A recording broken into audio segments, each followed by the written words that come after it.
I want to start with a story. When you are the professor who does reconciliation at Duke Divinity School, all sorts of people show up at your office and ask for help and tell you about their toxic situation that they're dealing with and how you should help them.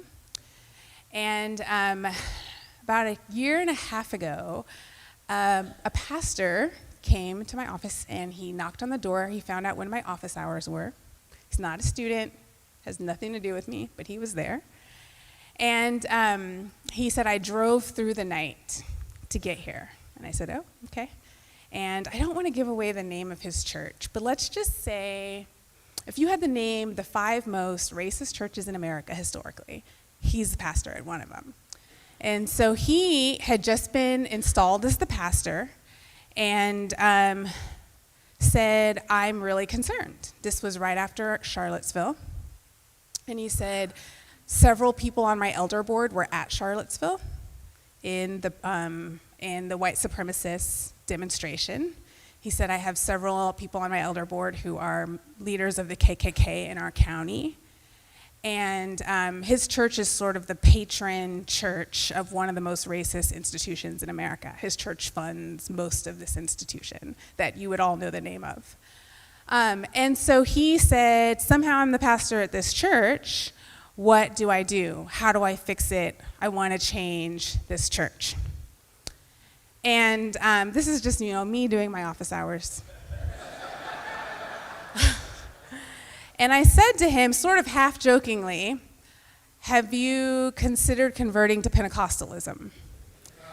Because you're going to need all the tongues and all the oils and all the prayer shawls. And I was only half joking because really my deeper question for him was, have you done the spiritual work?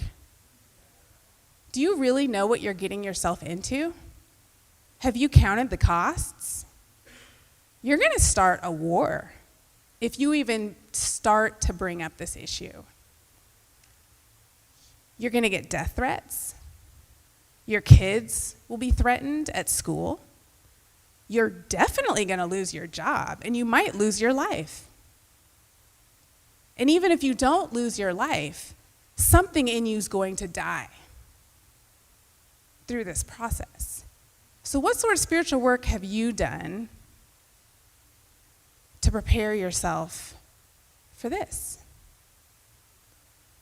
But on another level, too, I had a lot of questions about his qualifications of doing this work, beyond the spiritual vitality, beyond having a theology that can withstand the hopelessness and the fear and the pain that he was going to encounter. Because there was something really peculiar, and I get this often as a black woman working in a white institution. I get this often. He came to my office, plopped himself down in my chair and said, I'm here, now help me.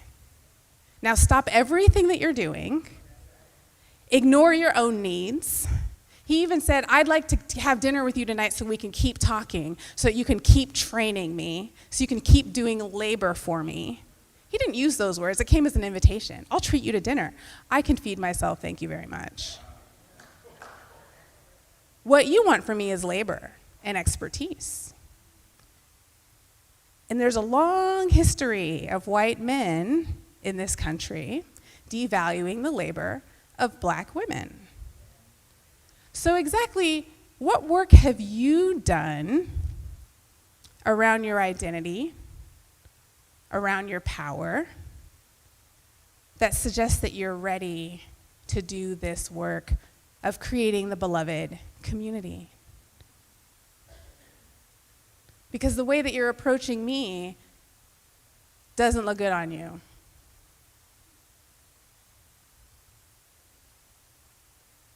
He was disappointed that I wasn't going to be his new mentor. But I did give him a list of things to grow in, some book recommendations. Here, if you want to do this work, you can. I know people who are on this journey in really courageous ways. You're just not there yet. So the question is, how do we get there? how do we begin to do the work that we need to do in order to even attempt beloved community? So many of us think, well, if I just show up and I have good intentions, isn't that enough? Not in a world that's been shaped by power, like our world. I just finished my second book, and it's on power, and so I took a deep dive into the literature on power. Also, we collected lots of data on how Christian leaders are working with power, defining power, throwing around their power, all sorts of power. And one of the things that came up a lot in my study of power was whiteness, because how can you really study power in our society without also studying whiteness? Whiteness is power with skin on. And so I've studied a lot around, what exactly is whiteness? How have so many of us in our culture been shaped by this cultural force that says that the ways of white people, the values of white people, the actions of white people, the norms of white people are more valuable, are more legitimate, are holier, are closer to the divine than everybody else? What does it mean to grow up in a culture where that is the case? How does that cultural force influence us and infect us? And I'm so grateful that Reverend Bill named that a better way to think about racism is white supremacy. And I'd even go further and say it's anti-blackness. Racism is anti-blackness. Because the closer you are to being black, the more you are likely to be targeted by racism. And one of the things that I love about white supremacy and patriarchy is that they're incredibly predictable. It's so easy to know what they're going to do next because they always do the same thing. And so, for example, black trans women are the lowest on the totem pole in our society if you take an intersectional lens and you look at race and gender and sexuality. And black trans women are the most at risk for homicide in our society. The average age of a black trans woman is 32 years old. That's the life expectancy. That's actually 2 years shorter life expectancy than a black woman on a plantation in 1817.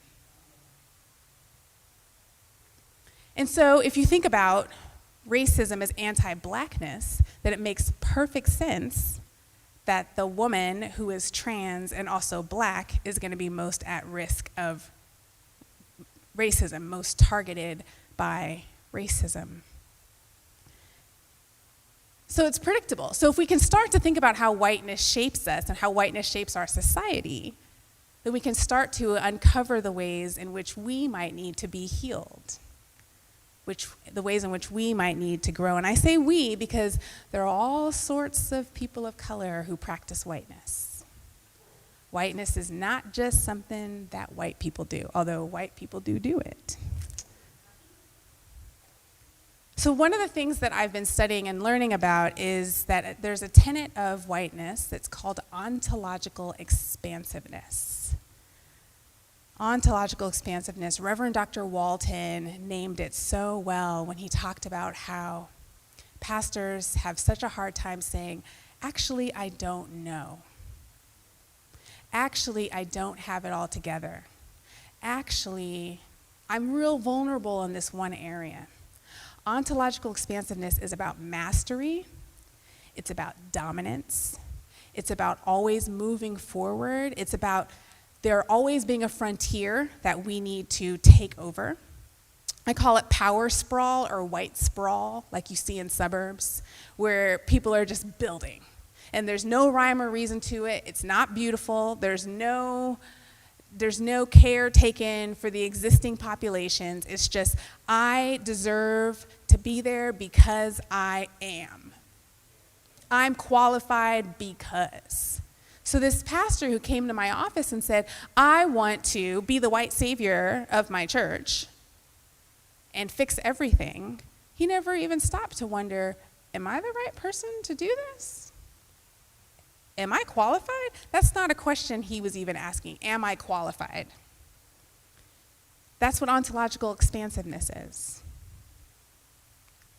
And it's something that we're shaped to do in our society. It's a tenet of whiteness. And what's interesting is you typically know when someone has been shaped by ontological expansiveness, has been powered by it, because they don't like it when you put any limits on them. If you tell them, actually, I see a growth edge here for you, they might respond kind of violently.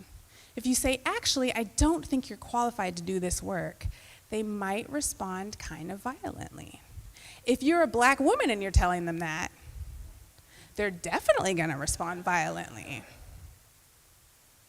I was asked to co-keynote an event a few years ago with someone who, he's quite well known in the evangelical church. I'm not sure if a lot of folks here would know who he is, depending on your background, but he's a New York Times bestseller. He runs a really well-known ministry that does a lot of work in Uganda, and very wealthy baby boomer white male who does lots of white saviorism that's masked as justice work, but he's kind of a justice hero.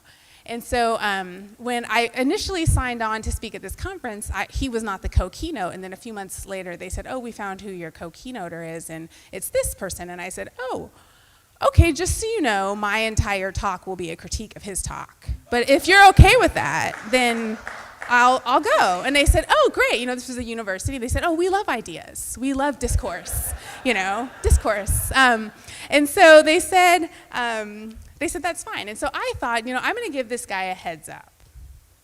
I'm from academia, so I'm okay with critique right on the spot, but I know not everyone's okay with that. And so I thought, I'm going to let him know beforehand that my talk will be a critique of his talk. And I have a team, a discernment team that helps me make all my decisions about really everything. It's 5 great people. And so I ran all my bullet points and my talking points through them, and they helped me shape it. And I had some affirmations for him and some gratitudes and also some critiques, and then some more affirmations, the affirmation sandwich. And he was silent. I said, you're great. I appreciate this about your work. I appreciate this about your work. And you're kind of a white supremacist. And then also I appreciate all these other things. And he was pretty silent on the phone. But then the next day he called me back and he said, he began the conversation. I was sitting in my office, and he began the conversation. I couldn't have sex with my wife last night because of you.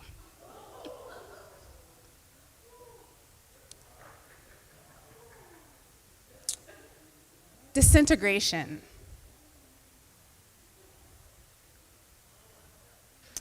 Because I told him that the way he was going about his work was problematic, was toxic, was not what he thought it was, did not land on people of color the way that he thought it did, that his good intentions weren't enough, that he maybe wasn't qualified to do this work without doing further interior work. And of course I said it in a gracious, loving way. But simply being told that there were limits to who he could be in this world, that maybe he can't ever, no matter how much work he does, maybe he can never do work in Uganda simply because of his social location. When you have been shaped by ontological expansiveness, that cuts at the heart of your identity, because your whole identity is I can go anywhere and I can be anything and I can do anything, and I dare you to stop me. I will plow you down. Look at our history of colonialism. I will plow you down if you try to stop me. And so his response was, you ruined my sex life.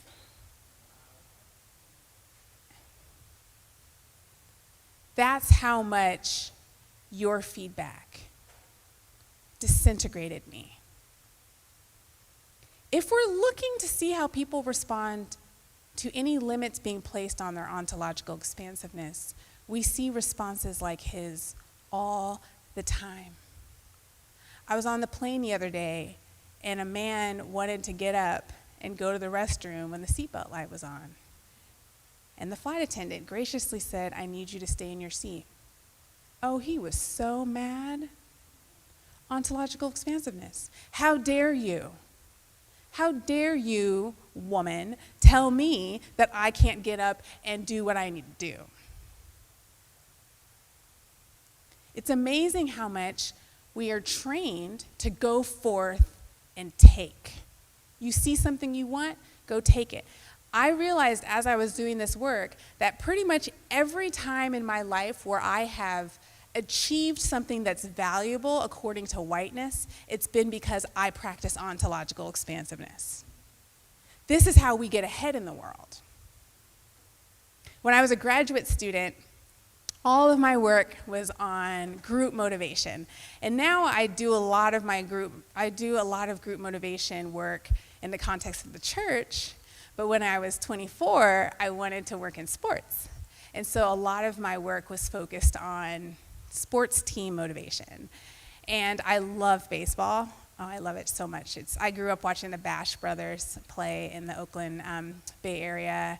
And it's a cerebral sport, so I love it. So I decided I want to get a job working for a Major League Baseball team, and I'm going to do my group motivation work working for a team. And so I decided to take the summer off so that I could get an internship with a Major League Baseball team. And I went to grad school in Santa Barbara, and I found out that the Major League Baseball winter meetings were all of the managers and GMs and scouts and players coming together was going to be in Anaheim that year. And so I decided to drive down to Anaheim and just introduce myself to everyone there and try to get a job because I didn't have any other real connections. And I told my mom, and my mom said, "Great," and she bought me a new suit. And I remember I got up at like 5 o'clock in the morning because I didn't have money for a hotel in Anaheim. I found out from one of my friends who works for the A's that all of the GMs were staying at the Marriott. So I thought, okay, great, put on my new suit, got my car at 5 a.m., drove 3 hours to Anaheim, pulled up into the Marriott parking lot, got out of my car, and I walked into the lobby of the Marriott, and I was thinking it would just be sleepy and quiet. It's like 8 o'clock on a Saturday morning. Oh my gosh, there were hundreds of people in there. It was like being at O'Hare or something, just meetings happening everywhere, people walking back and forth, cameras, news crews, all sorts. And I just walked in, and it was all white men, and I thought, oh no. And I just turned around, and I walked back to my car. I was like, I can't do this. And then I sat in my car for a second, and I realized I did not drive all the way down here so I could just drive back. I'm going to walk in there and introduce myself to people. And so I memorized like a 30-second spiel on who I was. I had copies of my resume, and I just walked in there like I owned the place, which is ontological expansiveness. No one was creating space for me. I was just taking space. I was just saying, I belong here too. And I went and I introduced myself to every last person in that room. I gave away all 75 copies of my resume. And I drove back home. A few weeks later, I got calls from several teams. I ended up working for the Boston Red Sox that season. Every single time I have practiced ontological expansiveness, it has led to something good. Something that in a world shaped by whiteness, a world ruled by whiteness, is seen as impressive. But what happens when we're trying to create the beloved community? And we've been shaped by ontological expansiveness. When I was, before I came to Duke, I lived in Minneapolis for 5 years. And I moved into a low-income, predominantly black neighborhood, and with a lot of ontological expansiveness. This idea that, oh, I'm here, that's an unequivocally good thing. I've studied you people. I was a sociology major. I get it. Race, class, immigration. I get it.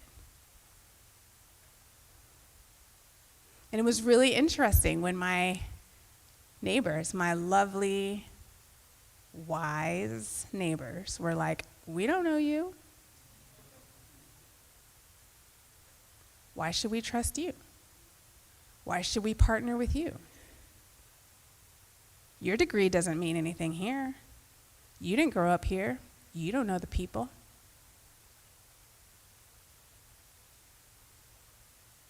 And it took me 2 years of just being present, not doing anything, not saying anything, not wowing anybody with all my research and all my experience, just being, showing up for the cookout,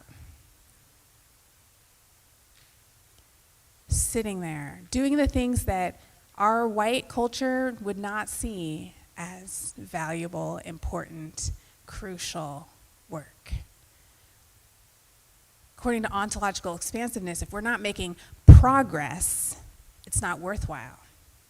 According to ontological expansiveness, if I'm not dominating it, I'm not participating. According to ontological expansiveness, if someone says, you need to slow down because you actually don't know what you're talking about, you don't know who we are, you don't know what we need. According to ontological expansiveness, I wouldn't be able to receive that feedback as truth, as healing, as serum, healing serum for my soul that's been shaped by whiteness and shaped by power.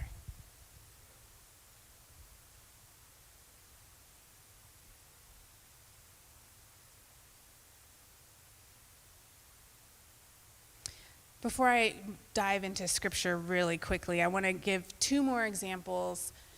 Oh, there's so many that I wish I could talk about because there's so many ways that we can understand how we've been shaped by whiteness. But there are two more that I really spent a lot of time studying as I was working on this book. And another one, in addition to ontological expansiveness, is normalization. And it works hand in hand with ontological expansiveness. But normalization, the idea that my experience, what's seen as normal in my world, is the norm. It's like the gold standard. And everyone else should conform to that. So not only am I going to come into this situation ontologically expanding into it, but I'm also going to expect you to conform to my values, my ways, my language. In the reconciliation world, there's this idea that, learn our songs, learn our language, come into our church so we can all experience unity together. And normalization is like the academic term that summarizes that articulates that. I was talking about normalization in one of my classes, not at Duke Divinity schools before I came to Duke, when I was teaching undergrads, who I just love. They're so earnest. And I was at Bethel University. They have the only undergraduate major program in reconciliation. And so I was one of the faculty in that program. And I don't know if you've heard of Bethel University, but it's a Baptist college in St. Paul, Minnesota, and it has really strong Scandinavian roots. Everyone's like a Johnson or an Erickson and the school is like 95% white, but it's primarily from 5 different Midwestern states. And so most of my students did not know they were white until they came into my class and I told them. And so this was deer in headlights all the time in my class. And we were talking about just systemic discrimination, and this was very new to them. And we were talking about how in the job market, and you all are probably really familiar with this study, but for the first time in 2004, the study was conducted, but it's been replicated every year since, just looking at how whiteness plays a role in the job market. And there's research that shows that if you have a white-sounding name, you're more likely to get hired than if you have a black-sounding name. And so these researchers, sociologists, sent resumes out to hundreds of different companies. The resumes were exactly the same. They were all highly qualified applicants. The only difference was they had white-sounding names or black-sounding names. And so the white-sounding names were Emily and Greg, and the black-sounding names were Jamal and Lakeisha. And they found that Jamal and Lakeisha were half as likely to get called in for an interview than Emily and Greg. And so I'm telling this to all of my white students who just learned that they were white, like that semester. And they were just, you could see the awkwardness, the fear, because what's flashing through their heads is, oh my gosh, wait, do you mean that all of my success is not just because I'm virtuous and hardworking? Because that's what my dad, who's a farmer, told me. We have what we have because Grandpa came here from Sweden and earned it. There's no conversation about how the fact that Grandpa got land that was stolen from the Lakota, but anyways, hardworking. We're virtuous and hardworking, and that's why we have what we have. That's why you're in college. That's why you're going to become one of the 1% of people in the world who have a college degree. It's because you're just more hardworking and virtuous than all of the other people. And so I just sat there, let's just let the awkwardness play itself out. Only if we're adhering to ontological expansiveness do we need to be afraid of awkwardness. We don't need to be afraid of awkwardness, uncertainty, vulnerability. And so eventually, after about 3 or 4 minutes of quiet, one student, just like she had a light bulb that went off, she said, oh my gosh, I get it, okay. And I said, oh, great, go. She said, well, why do black people name their kids such weird names? I mean, of course, you're gonna name your kids something like Lakeisha and then expect them to get jobs? I mean, that's black people's own fault. So this is her trying to deal with the discomfort of the possibility that she didn't earn everything that she has. And so what she did was she engaged in normalization. Well, if they're not doing it the way we do it, then they deserve discrimination. Then they deserve to be disempowered. Then they deserve not to have a voice. And what was interesting is her name was Mackenzie. So I said, Mackenzie, I think you are proving the point. Because you have quite a unique name. Mackenzie. Mackenzie's kind of like Lakeisha, but white.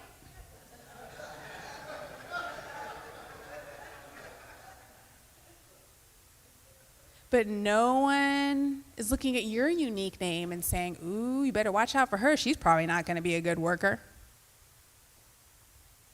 Because whiteness has been normalized. The second one is solipsism. I like to, in this context, it's extreme individualization. We live in a world in which individualism is seen as, it's a myth in our culture, of course, that the outcomes of our lives are directly impacted by what we do and not at all impacted by the social structures around us.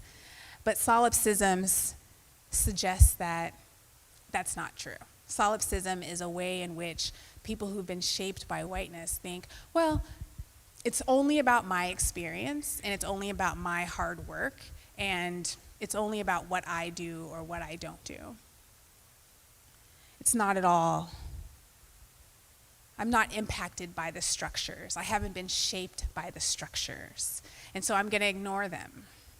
Yeah, people talk about patriarchy, but I mean, I'm the exception. Patriarchy hasn't influenced my way of being in the world. Or people talk about white supremacy, yeah, but that doesn't really impact me. I can be immune. If I'm just aware on some level, I can just be immune. It's this extreme individualism. I bought a house a couple years ago in Durham, and several of my colleagues, I think he's like the realtor for Duke Divinity School, because several of my colleagues were like, oh, you have to go with this guy. And so I was like, all right, fine, And he's been great. He was great. The only thing that was interesting was he said, so what kind of house are you looking for? And I said, well, I don't really care what kind of house. There are two things. I don't want to participate in gentrification, which if you're in Durham, that's like, okay, good luck. And then also, I don't want to live in a neighborhood or on a street or in a development that was named after a plantation or is called like estates or is called plantation or is like called colonial. And he was just like, he finally identified this tiny little sliver of land. He's like, this zip code, you can live in the far northeast corner of this zip code and avoid all of those things, right? Because it's everywhere. But solipsism tells us, I can be immune to this. It's not shaping me. It's not shaping me that everything around me is named after a plantation. It's not shaping me that many of the buildings on any campus in America are funded by colonialism. I can be immune. I'm one of the good guys.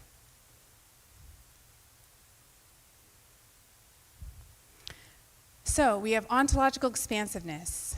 We have normalization.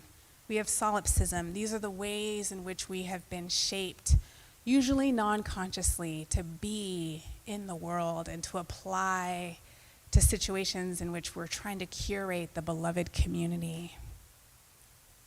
I want to end with turning towards Scripture and thinking about, gosh, what is the way forward? Is there a way forward? What does it look like? What are the costs for me? What are the awkward, vulnerable, uncertain situations that I need to start spiritually preparing myself for if I want to do this work?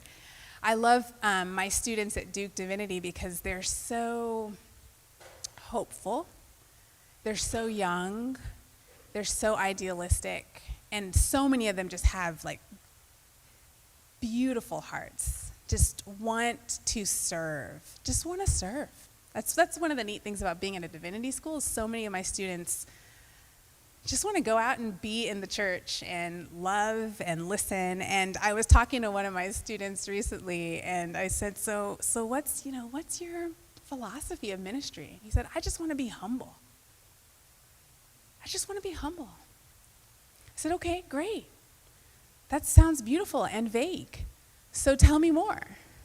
Oh, I just want to be humble. I just want to be like Jesus. I just want to empty myself. And he actually used that term, empty myself, kenosis, from Philippians 2, Paul's beautiful poem about Christ, emptying Christ's self. He said, I just want to be humble. And I said, again, beautiful and vague. What exactly do you mean? It was from that conversation with that student and other conversations I've had where I realized we need to have a strategy for humility, taking into account how we've been shaped by whiteness in our culture, how we've been shaped by power. Because when I talk to folks who live most on the margins in our society, when people who've been shaped by whiteness come and try to be humble with them, they usually end up getting hurt. And I can say, even though in so many ways I benefit from whiteness, as a black woman, when people who have benefit even more from whiteness than me try to be humble around me, I tend to get hurt. So there seems to be something that we need that goes beyond the good intention of humility. And so what would the strategy be? And because I'm a social psychologist, I'm really interested in looking at this kenosis that Paul talks about in Philippians 2, that Jesus engaged in, this emptying. What does that look like on the ground in a world where there is inequality? Because humility laterally maybe makes sense. But humility across hierarchy gets a little bit more complicated. And we often think about kenosis as the incarnation, which makes sense, but it's difficult for me to wrap my mind around how I can possibly imitate Jesus in crossing metaphysical planes in order to be with people, because I can't do that.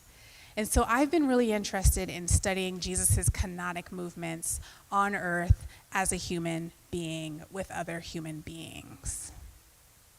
Because Jesus didn't just engage in kenosis and end it with the incarnation. Jesus was constantly engaging in kenosis throughout Jesus' life on earth, an emptying of oneself. And one of the things that I've noticed as I've gone through the Gospels with this kenotic hermeneutic that I've developed, I've realized Jesus had a sociological imagination. Jesus understood the social structures at work, knew exactly where he was located relative to other people, and was strategically emptying himself. There was nothing vague about his humility. It was pointed, it was strategic, and it was moving the needle. It was for people's liberation, particularly people who were marginalized. So I've applied this kenotic hermeneutic to most of the Gospels. I'm just going to focus on one story today because we don't have time, but I dare you to just use this hermeneutic. How is Jesus aware of his social location, giving signals that he's aware relative to other people, and how is he emptying himself of power, platform, privilege? How is he not engaging in ontological expansiveness?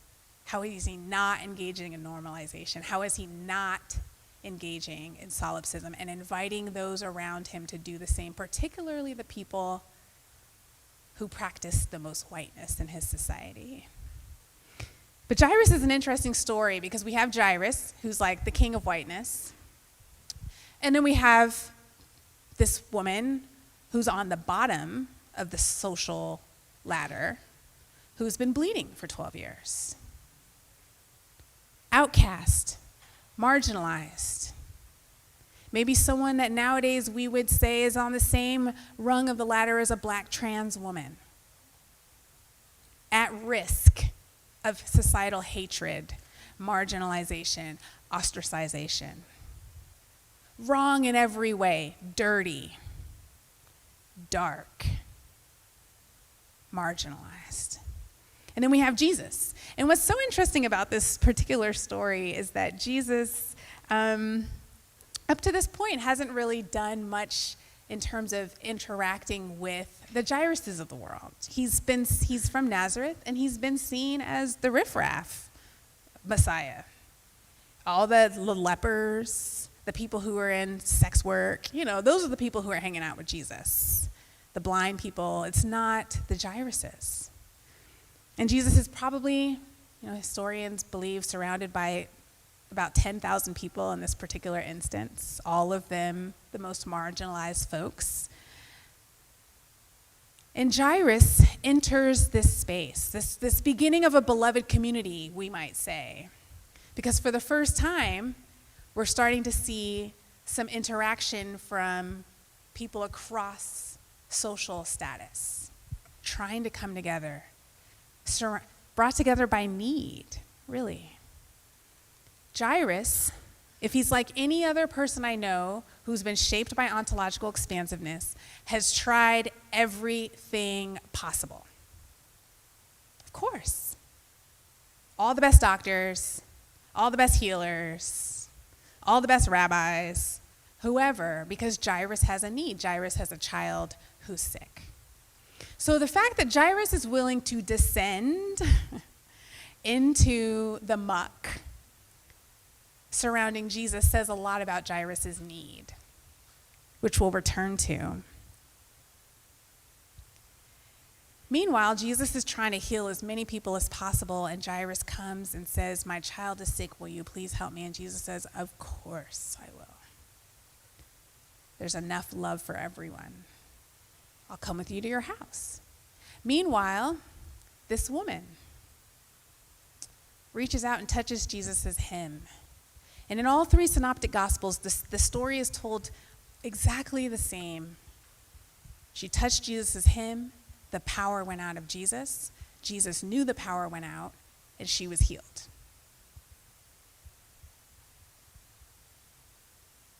It's done. Case closed. She was healed. Jesus knew it. She knew it. Lots of other people needed Jesus' attention. Everything was done. So then with my hermeneutic, I'm really curious about this next thing that happens where Jesus says, "Who touched me?" Because it was done. But if I'm trying to understand, how's Jesus emptying himself? How is Jesus aware of the social location? What is Jesus doing or saying that gives me insight that Jesus knows exactly what humility looks like in this situation? He says, "Who touched me?" And even his disciples are like, "That's the dumbest question ever. Everyone's touching you. Why would you ask that question?" Why would he ask that question? Before he asked that question, all eyes were on him, someone who had quite a bit of power in society, and on Jairus, the white man with power and servants. And by asking that question, "Who touched me?" he shifted all of the focus in that society, in that group, onto the woman. And she got to tell her truth. I like the way Mark says it. She got to tell her whole truth. She got to tell her truth. So this is kenosis, right? This is not vague humility. This is, I'm going to stimulate a shift in the power dynamics. Take it off me, where I'm sort of benefiting from it. Take it off Jairus, who always has the spotlight on him. It's always about what Jairus needs. It's always urgent for people like him. And I'm going to put it on this woman. And she got to tell her truth, her whole truth. Now, let me tell you one thing when it comes to normalization. There's something that people with power can do. It's called tone policing. It's called saying they're not qualified to really speak. It's, do they have the expertise that we're looking for? And we get to define what expertise is. Do they have the experience? This woman got to tell her whole truth. It was not a TED Talk. She did not have a PowerPoint and graphs. She probably did not have the right grammar. She probably did not look great. Living on the streets, sick, under-resourced. She probably did not smell great. She was probably talking in circular, tangential sputterings. But she was speaking truth. I get to do these wonderful residencies at different divinity schools around the country where I just come in for a few weeks and do some work with the faculty and the students. And I was at one divinity school recently, and I had gotten to know the custodial staff there, and they were all black women. They were my favorite people at the divinity school. And one night, I was there late, and we were just chatting, and they said, "Oh, between the three of us, we got 48 years of cleaning these halls." And I said, "Wow." And I said, "Wow, I wonder what you all have seen." And they said, "Huh." Let me tell you one thing, there's not a lot of divinity at this divinity school. Because when you're on the margins, you have access to truth that you can't get in a PhD program, that you can't get in the classroom at the divinity school. There's truth that lies only outside the classroom. And this woman was telling her truth. And she's like those custodians because she has been on the margins, and she probably knows a thing or two about the way that society is really run, the way the religion is really run, who's valuable, who's not, who's trustworthy, who's not. And she is sitting there and she is speaking her truth. Now get this, because solipsism And ontological expansiveness always want to say, but it's not me. I mean, you're talking about how these people are terrible, but it's not me. I'm not disqualified from being awesome or being in your life. Meanwhile, she's speaking her truth, and guess who the target of her truth is? Jairus. How can she possibly be speaking her truth about a woman who's marginalized in society without talking about the patriarchy and the white supremacy in the society, of which he benefits the most? I can only imagine how uncomfortable it was for Jairus to hear this woman speaking her truth. I wonder if he was tempted to say, I couldn't have sex with my wife last night because of you.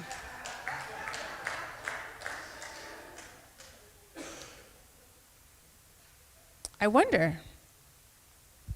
It's not easy when someone that you're used to ignoring is given a platform and is speaking their truth.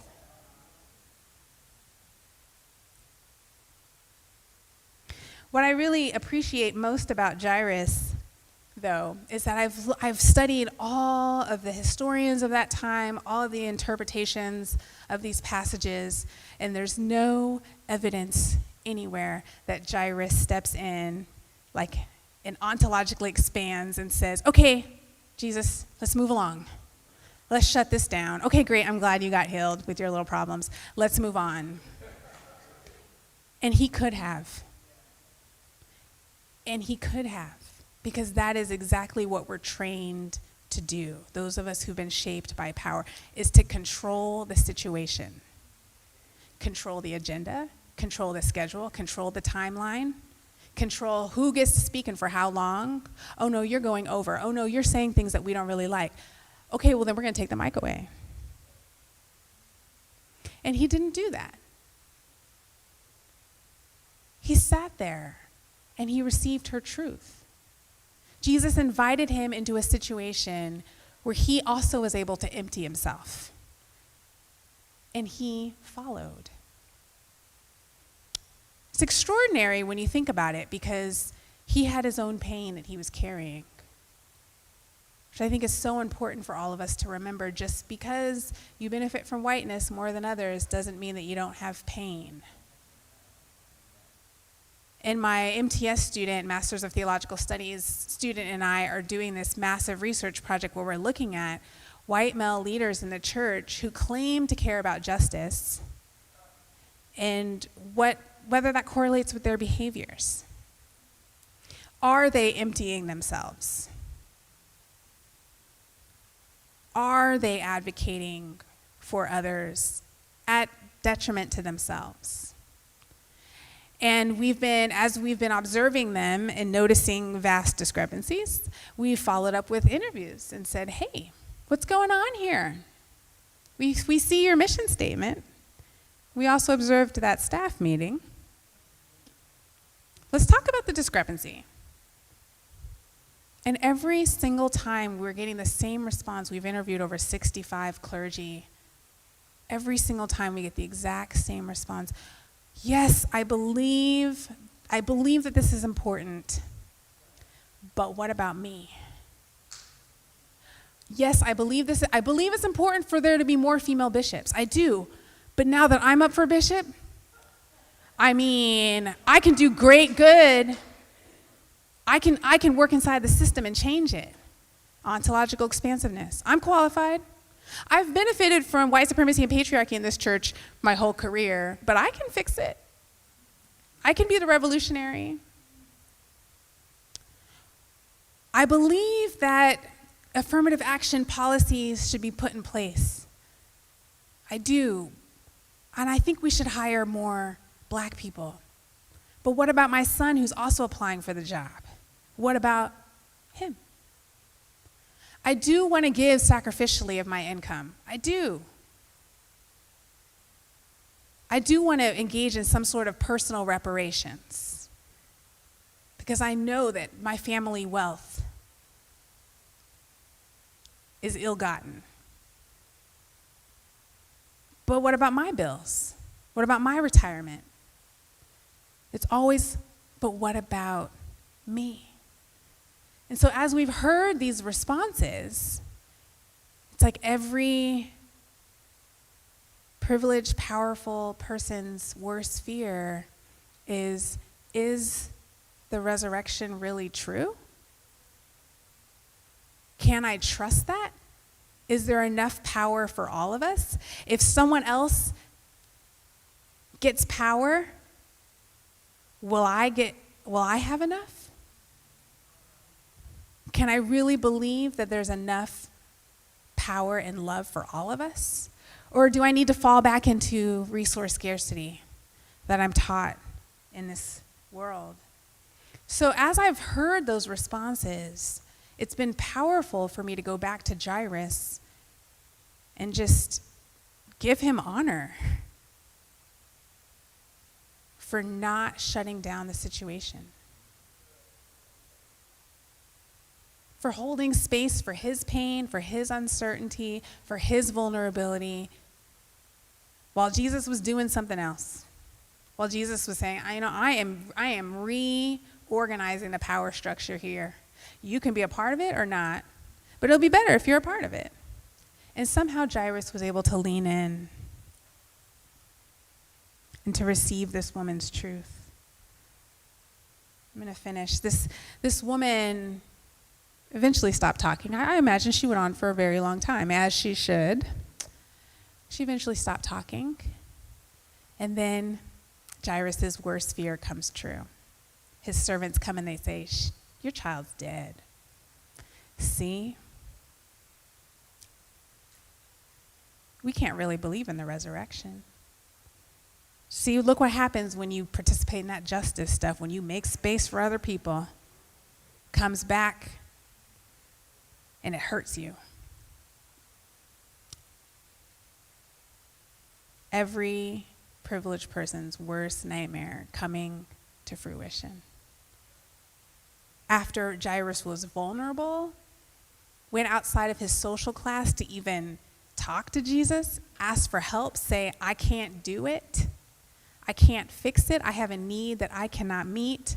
And then Jesus doesn't rush to fix his situation and instead offers honor and healing to a woman. And then it comes back that his child is now dead. And somehow Jesus looks at him and he just says, just believe. Jairus, just believe. My colleagues in liberation theology have infused my interpretation of this, what happens next in this passage. And I'm relying on my Trinitarian theology as well, because there's no way, we don't know what was going on in Jairus' head. But given the way that we are called into mutuality and interconnectedness, the ways in which we are called to receive the truth of those around us as our healing, there's no way that Jairus could have just believed without having just heard that woman's truth. If he had shut it down, he wouldn't have participated in the perichoresis of the Trinity to which Jesus was inviting him into in that moment. Come be mutual. You thought you were coming to me, Jesus, who also has power for help, when really the help you needed was right here in this woman speaking her truth. And it's because of that truth that you're going to be able to believe. So just believe. You needed a faith boost from someone who could really offer it. And Jairus was able to believe.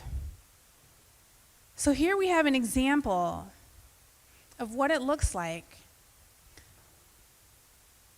to read ourselves as we try to engage the beloved community. How have I been shaped by ontological expansiveness? How have I been shaped by normalization? How have I been shaped by solipsism?